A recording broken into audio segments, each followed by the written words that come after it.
What's up and welcome back everybody. On today's video, it's all about how to handle venomous snakes. Now all my snakes ate just a couple days ago and there's a lot of cages that need to be cleaned. So we're going to be going through step by step on exactly how to handle venomous snakes. Now the first step in handling venomous snakes is having a reason. Now you never want to just handle a venomous snake for fun. You always need a reason. Now our reason for handling venomous snakes today is because we need to change out the bedding and we need to add lights in the Eastern Diamondback's enclosure and do a few other little things. So let's jump right into it. All right guys, so we're gonna start off with Tequila, my Arizona blacktail rattlesnake. Now guys, don't go anywhere because I did get a new venomous snake and I'm gonna be revealing him at the end of the episode. All right, now when handling venomous snakes, you never want to open the enclosure with your bare hands.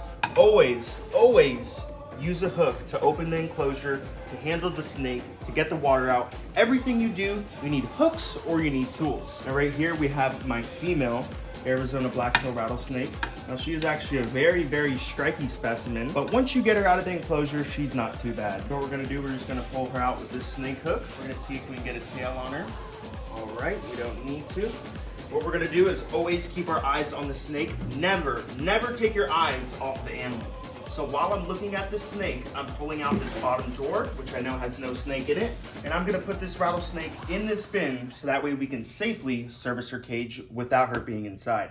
You never want to service a snake's cage with them inside. You never want to change their water or anything like that. So what we're gonna do is we're gonna close it up, make sure she is locked and secure in that tub, and we're gonna get to cleaning that cage. See you on the next one. All right guys, we got the Arizona blacktail rattlesnake enclosure all cleaned up. Now what we're gonna do, we're gonna pull her back out and put her back in the cage. Now a lot of people in this position would just go ahead and open up that tub. That is not something you wanna do, especially with this kind of rattlesnake.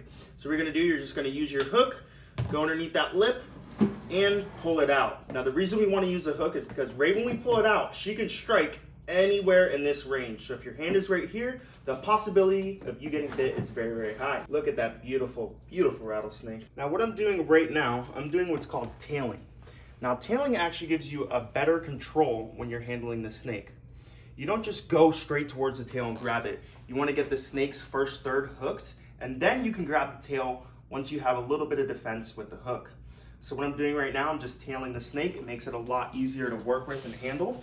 Now if you were to use two hooks, the snake is likely going to fall off. Now you can see I'm actually holding this snake still with my fingers. There's nowhere he can go. If I were using two hooks, he could actually slide right off the other hook. Now tailing is a little bit dangerous, but when it comes to handling these snakes safely as you can, it's something I like to do. But if you guys want to make sure you don't get bit, tailing is probably not a good idea. So what we're going to do, we got it all nice and in there. We're going to use the snake hook one more time, and we're going to close that door. Now another thing I want to talk about is attire. Now a lot of you guys will see me wearing flip-flops, wearing shorts.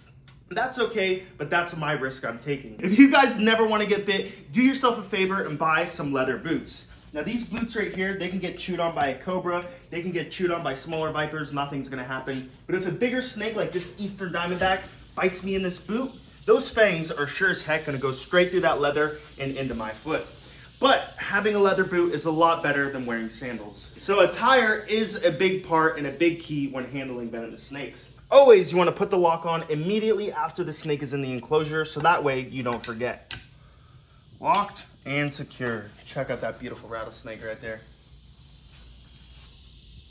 All right, now the second snake we're going to handle today is my black and white spitter. Now when you're handling spitters, you always want to use goggles. So you want to use a snake hook, you want to use goggles. If you're feeding it, you want to use forceps. Now everything that involves venomous snakes has to involve a tool if you don't want to get bit.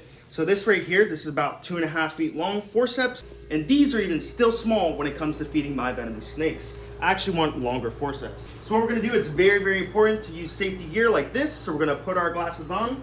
That way this spitting cobra can't spit me in the eyes. So what we're gonna do, we're gonna use our snake hook. Never open this cage with your bare hands. Now this snake is a little bit more dangerous than my other cobras. He's very feisty, and he has the ability to spit up to 7 to 10 feet. So what we're gonna do, peek in there, you guys can see, he's actually turned that little log into a little hide. So he's made a little circle there, and he's living in that hide. But we got a little bit of poop right here that we gotta clean up. So Mr. Oreo has to wake up and get out of this house. Look at that, an absolutely perfect hide. Now a lot of people think snake hides have to be very tall. They don't. They just have to be big enough for the snake to fit. Snakes would much rather be under a log with no space above them than be in a hide with a couple inches above them. So what we're gonna do, we're gonna flip this log over without ever taking our eyes off of that venomous snake. Even when you're filming, you never wanna look at the camera. If this cage is open and an animal is ready to bite, you're looking at nothing except for that animal. So what we're gonna do, we're gonna hook this guy real quick on his first third. Now that is a very, very important part when it comes to handling venomous snakes. It's hooking snakes on the first third of their body, which is right here. Once you hook them on their first third, they have two sides of the hook to where they can't spin around. You can see he could come back in, but then I can go under and I can reposition again. And that right there is the black and white spitting cobra. So what we're gonna do, we're just gonna throw him right in that bin so we can clean his cage. Now instead of just letting go of the snake's tail and having it drop on the floor, what I'm gonna do is I'm gonna bring my snake hook up to the tail and then I'm gonna drop it so that way his tail doesn't go slamming towards the floor. In you go. Now when you are cleaning poop, it's very, very important to wear gloves. Now if a snake has a disease, if it has a bacteria or parasite, it can be transferred to a human. So when you're ever touching poop, you wanna make sure to use gloves. Then once you're done with one cage, change the gloves, put on another pair. All right, so as you guys can see, Oreo's enclosure is all nice and spick and clean. Robert, come check that out. We got some beautiful leaves, a nice little log for him to hide on, some fresh water.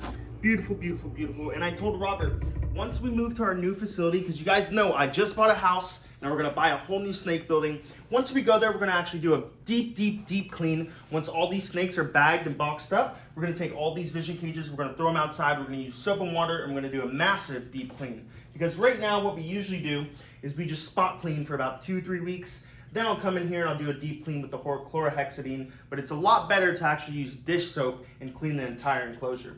So once we move to our new facility, once all these snakes are bagged up, we're gonna do a deep clean on all these enclosures. Now what we're gonna do, we're gonna pull Oreo out, and we're gonna wanna be very, very alert. Look at that. Oreo is no joke.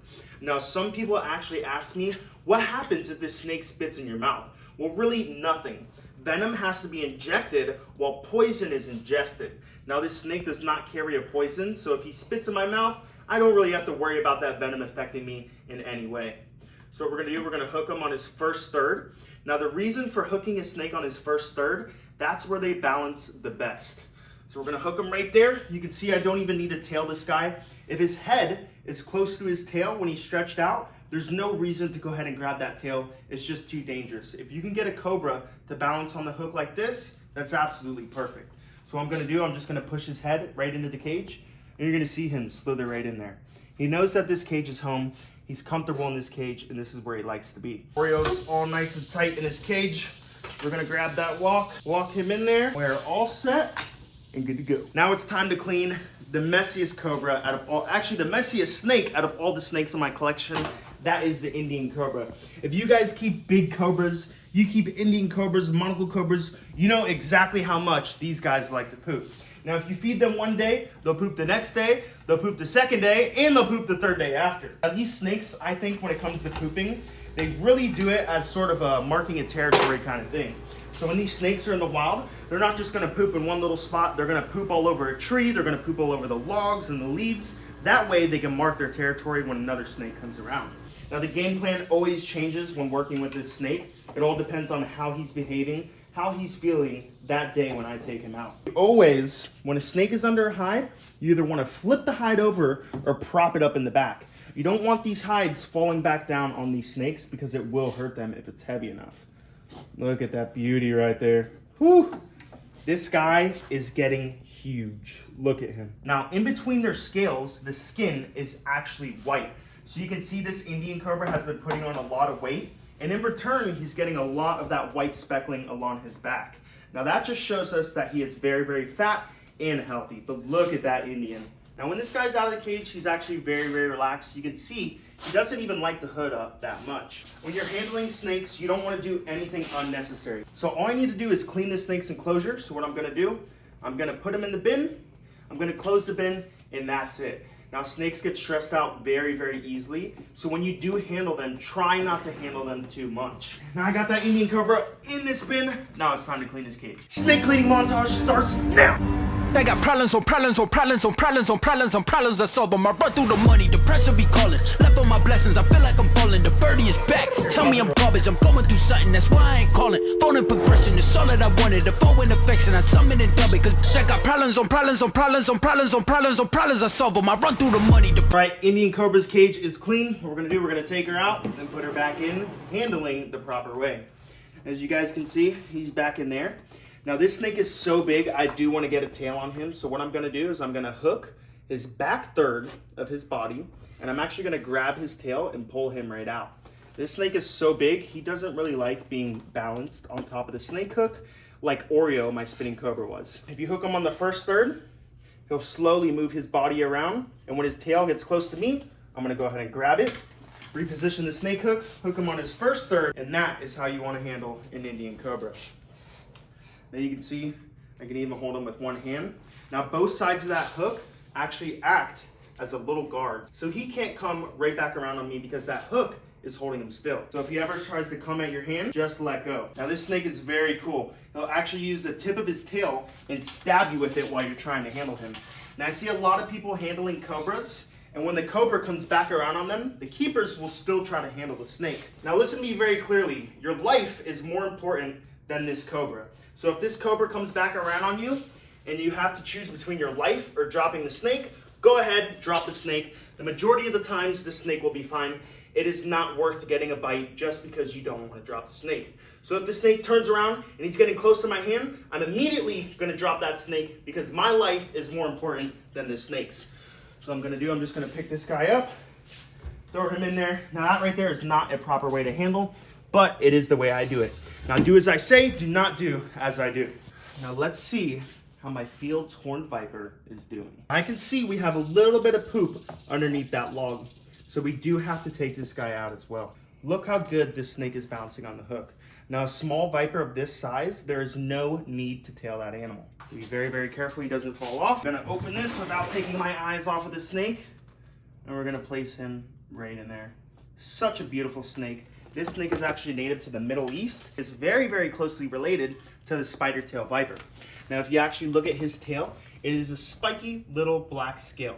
Now, what this snake will do, he'll actually use that as a lure to attract other animals. Then when they go ahead and bite that tail, he bites them, and it's game over. Right here, this is a Crotalus horridus. This is actually a canebrake rattlesnake, and this right here is actually a Florida locale.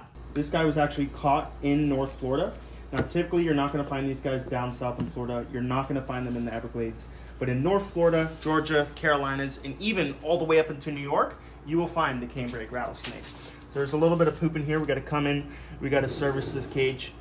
And this snake is a very, very fast viper. You can see very, very fast. And this snake has a hemotoxic venom as well as a neurotoxic venom. So it's going to affect the blood in your body, and this snake will affect your central nervous system. A very, very fast snake. Now, a huge, crucial component when working with venomous snakes is having patience, especially with very, very fast snakes like this. Immediately, once you open up the enclosure, this snake's gonna move around fast, fast, fast, fast. All you gotta do is give it a little bit of time to relax, then you can handle the snake in a safe manner. So if a snake is being very, very fast and very, very hyper, you do not wanna act the same way. You wanna act with a lot of patience. So you can see the snake was moving fast, he was rattling. Now if I move very, very slow and have patience with this snake, he will have patience with me as well. You can see, I'm just gonna let this snake crawl right onto the hook. I'm not gonna go in, I'm not gonna hook him. I'm gonna let him set up the hook himself. So you can see he crawled right over that hook.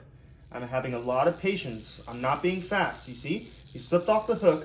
I do not wanna be fast, especially with a crazy snake like this. All we're gonna do is be calm, calm, calm.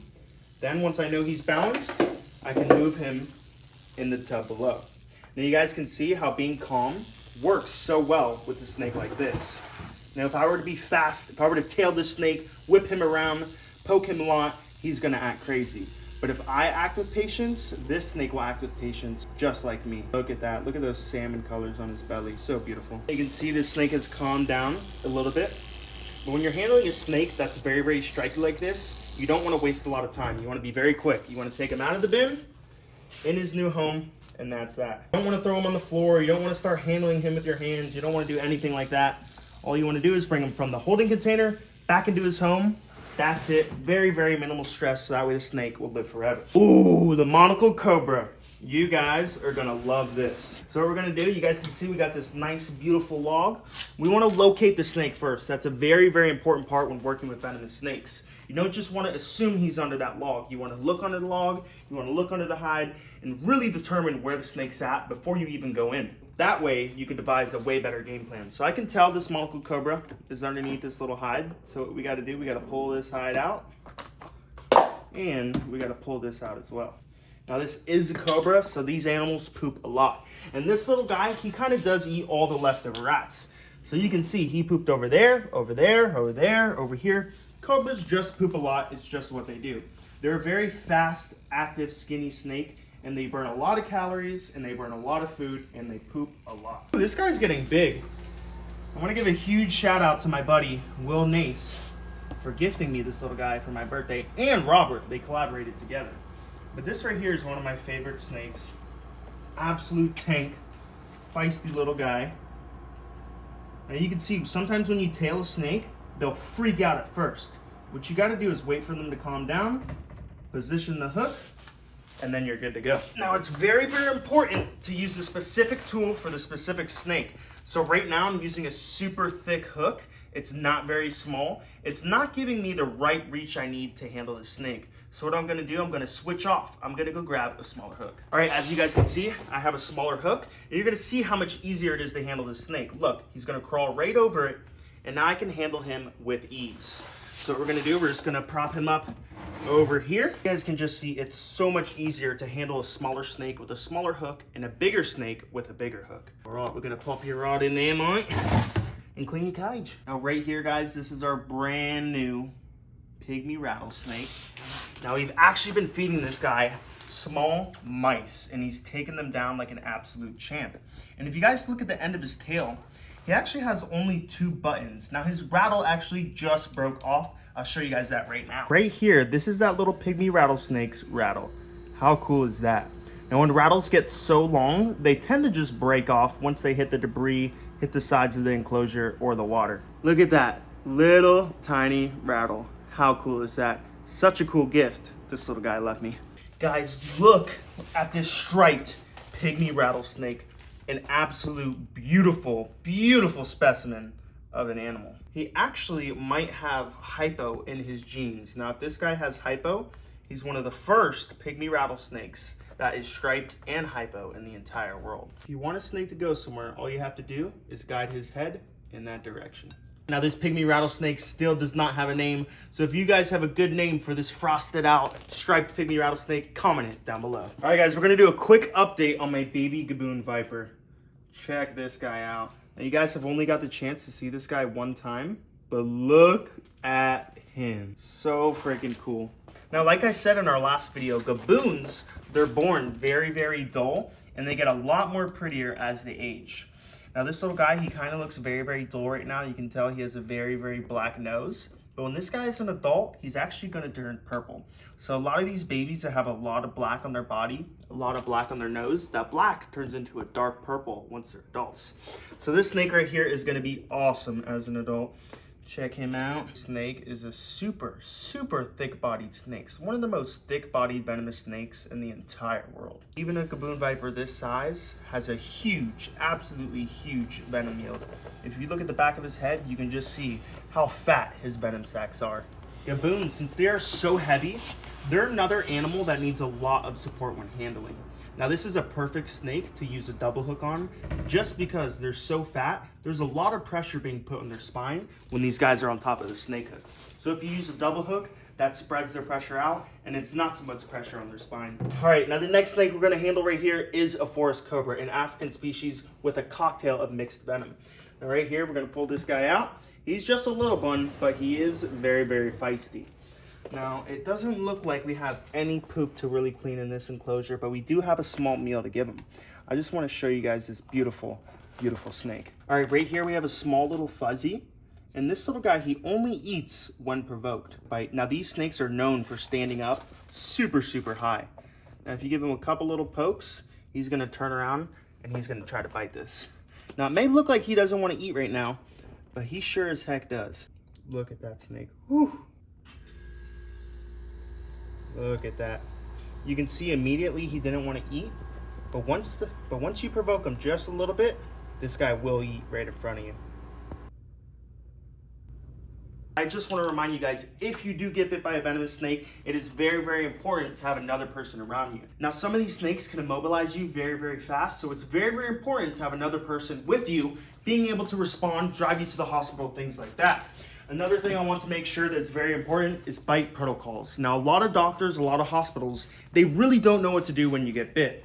Now, bite protocol specifically gives the doctors exactly what instructions they need to treat your venomous snake bite. So these guys are super, super key to have. All my snake bite protocols are from the Snake Bite Institute of Florida. So these guys are legit. It tells you exactly what kind of antivenom, exactly what to mix it with, and how much. So it's super important. If you keep venomous snakes, you need a bite protocol. All right, guys, this is my brand new African bush viper, Arctheris squamigera is what they call them. Now, this little guy I got from my buddy Andrew Gahuli. I want to give a huge shout out to my buddy Andrew for giving me this snake. Now, this guy is actually a red phase, one of my favorite phases. Now, they call them variable bush vipers because they can come in yellow, green, black, white, red, all different kinds of colors of the rainbow. But you guys can see I just set up his new cage. Now, he's got an Exoterra with a water dish, a hide, plants, sticks to crawl on, and a nice little basking spot up here. Now, it's very, very important with African bush vipers to give them a hot spot. They really do need that heat.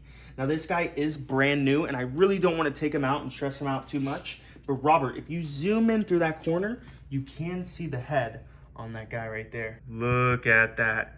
Beautiful African bush viper. I'm going to lift up the hide just a little bit so that way we could see what the snake looks like. All right, Robert, zoom in. Check out that beauty of a snake. Now, we want to leave him alone. We don't want to mess with this guy too much, so I'm going to lower his hide, position him back in place. And that right there, ladies and gentlemen, is the end of today's video. If you enjoyed today's video, if you want to see more videos about venomous snakes, herping, dangerous animals in the wild, don't forget, like, comment, and the most important part, subscribe to Stone's World. We'll see you next time.